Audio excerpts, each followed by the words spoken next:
சுவாமியே சரணமையப்பா. இன்னைக்கும் லட்சக்கணக்கான மக்கள் மாலையிட்டு ஒரு மண்டலம் விரதம் இருந்து காடு மலைகளை தாண்டி இருமுடி சுமந்து சபரிமலைக்கு போற காரணம் அந்த ஐயப்பனை தரிசனம் பண்றதுக்காக. இவ்வளவு சரண கோஷத்துக்கும் வேண்டுதலுக்கும் நடுவில் இருக்கக்கூடிய அந்த காட்டுக்கு ஆறாத ஒரு காயம் ஒன்று இருக்கு, அவிழ்க்கப்படாத ஒரு மர்மம். 1950 சபரிமலையில் நடந்த தீ விபத்து.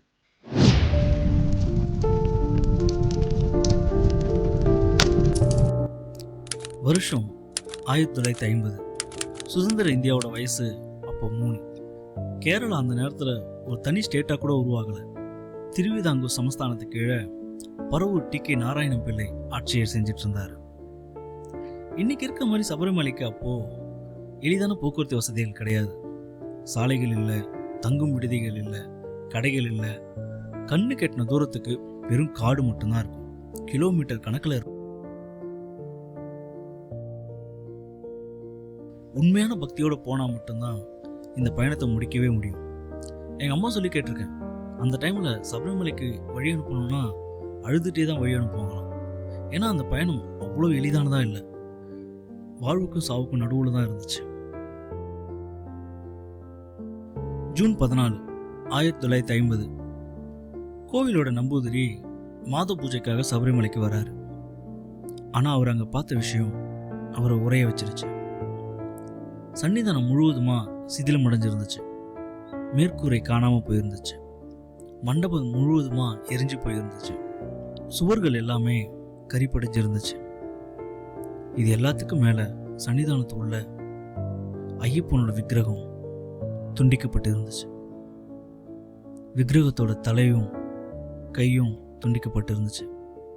முகத்தில் நிறைய வெட்டு காயங்கள் இருந்துச்சு. சன்னிதானத்தோட காப்பர் கதவுல 15 வெட்டு மார்க் இருந்துச்சு. ஒரு கோடாலியை வச்சு வெட்டினதுக்கான எல்லா அடையாளமும் இருந்துச்சு. இது ஒரு விபத்து கிடையாது. ஏன்னா அந்த இடத்துல எந்த ஒரு காட்டு தீயும் வரல, எந்த ஒரு பொருளும் திருடு போகல, ஒரு சின்ன தங்கம் கூட காணாம போகல. திட்டமிட்ட சதியாக தான் இருந்துச்சு. பல்லாயிரக்கணக்கான மக்களுடைய நம்பிக்கையை உடைக்கிற விதமா இருந்துச்சு. கவர்மெண்ட்டுக்கு இந்த பிரச்சனையோட தீவிரம் புரிஞ்சுது. தமிழ்நாடு, கேரளா, கர்நாடகாவை சேர்ந்த மக்கள் எல்லாருக்குமே இந்த செய்தி ஒரு பேரதிர்ச்சியாக இருந்துச்சு. கேசவ மேனன் அப்படின்னு சொல்லக்கூடிய டிஐஜி இந்த கேஸ்க்காக அசைன் பண்ணப்பட்டார். ஆனால் அவருக்கு முன்னாடியே இந்த கேஸோட இன்வெஸ்டிகேஷன் ஆரம்பித்து பாதிலேயே நின்றுட்டு இருந்துச்சு. இந்த சம்பவம் நடந்து ஒரு மாதத்துக்கு அப்புறம் தான் ரிப்போர்ட் பண்ணுறாங்க. அது மழைக்காலன்றதுனால முக்கியமான சில ஆதாரங்கள் மழையில் அழிஞ்சு போயிடுச்சு. சாம்பல், காலடி தடம், கைரேகை மாதிரியான ஆதாரங்கள். அப்படி இருந்துமே மேனன் சில முக்கியமான தடயங்களை அங்கே கண்டுபிடிச்சார். கேசவன் மேனன் அந்த சாம்பல்ல இருந்து ஒரு மண்ணெண்ணெய் விளக்கையும் சில காலியான நெய் டப்பாக்களையும் கண்டுபிடிக்கிறார். அது மட்டும் இல்லாமல் கொஞ்சம் சாப்பாடு குப்பைகளும் இருந்துச்சு. ஆமாம், அங்கே சில பேர் தங்கி இருந்திருக்காங்க. கோவிலை கொளுத்துனது மட்டும் இல்லாமல் அங்கேயே தங்கவும் செஞ்சுருக்காங்க. பயம் இல்லாமல், எந்த ஒரு கவலையும் இல்லாமல். அடர்ந்த காட்டுக்கு நடுவில் இருக்கக்கூடிய ஒரு இடத்துல எப்படி இது நடக்க முடியும்? கோவிலுக்கு பக்கத்தில் இருக்க ஒரு இடம் அப்படின்னா மவுண்ட் எஸ்டேட். இது ஒரு கிறிஸ்டியனுக்கு சொந்தமான ஒரு எஸ்டேட். இந்த எஸ்டேட்டுக்குள்ள காட்டுக்குள்ளே போகிறதுக்கான நிறைய வழிகள் இருக்கு. அந்த வழியாக யாராச்சும் போனாங்க அப்படின்னா கண்டிப்பாக அவங்கள யாரும் பார்க்காம இருந்திருக்க மாட்டாங்க. அதே நேரத்தில் அந்த எஸ்டேட்டில் வேலை செஞ்ச பழங்குடியின மக்கள் சில பேர் அந்த காட்டுக்குள்ளே போனதை பார்த்துருக்காங்க. அவங்களுடைய தலைவனா பப்பி பொடியன் அப்படின்ற ஒரு பர்சன் போயிருக்காரு. பொடியன் கிட்ட விசாரிக்கும் போது, நாங்கள் காட்டுக்குள்ள பழங்களையும் விறகுகளையும் சேகரிக்கிறதுக்காக போனோம்.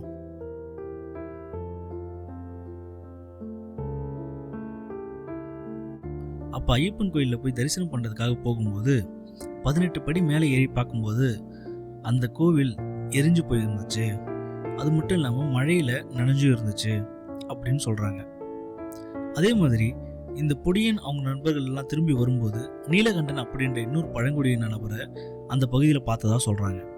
உடனே போலீஸார் அந்த நீலகண்டனை தேட ஆரம்பிக்கிறாங்க. ஆனால் பழங்குடியின மக்கள் அடிக்கடி தங்களுடைய வாழ்விடத்தை மாற்றிக்கிட்டே இருக்கிறதுனால நீலகண்டனை தேடி கண்டுபிடிக்கிறதுக்கே 2 மாதம் ஆயிடுது.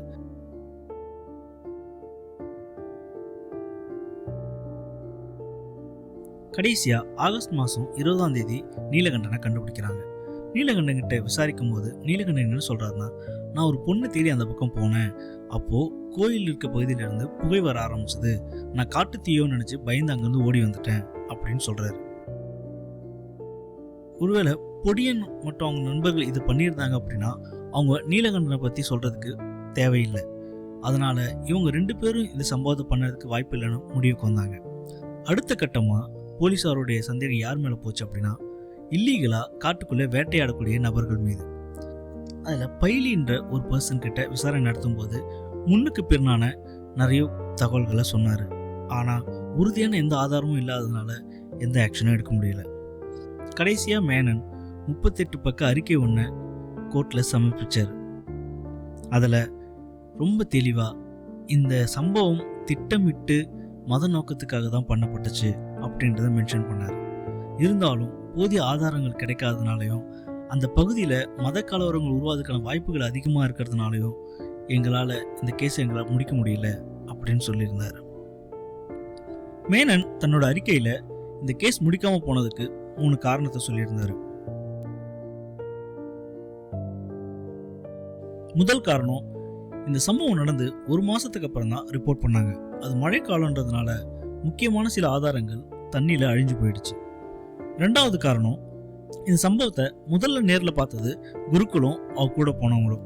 ஆனால் அவங்க பதட்டத்தில் அங்கே என்ன பார்த்தாங்க என்ன இருந்துச்சுன்றத அவங்களால முழுசாக பின்னாடி சொல்ல முடியல. 3வது காரணம், இந்த கேஸ் என் கையில் வரும்போது 3 மாதம் ஆயிருந்துச்சு. முன்னாடியே ஒரு இன்வெஸ்டிகேஷனும் நடந்துச்சு. இதனால குற்றவாளிகள் ஈஸியாக தங்களுக்கு சாதகமான ஆதாரங்களை உருவாக்கிக்கிட்டாங்க. அதனால் அவங்க தப்பிக்கிறதுக்கு இதுவே ஒரு வழியாயிடுச்சு. இதனால தான் இந்த கேஸை எங்களால் முடிக்க முடியல அப்படின்னு சொல்லியிருந்தார். இன்னைக்கு வரைக்கும் இந்த சம்பவம் யார் பண்ணாங்க எதுக்காக பண்ணாங்கன்னு தெளிவான ஒரு முடிவு கிடைக்கவே இல்லை. இது பண்ணவங்களோட நோக்கம் கோயிலோட பேரை கெடுக்கிறது. ஆனால் இதுக்கப்புறம் தான் இந்த கோவில் இன்னும் ப்ராப்ளம் அடைய ஆரம்பிச்சது.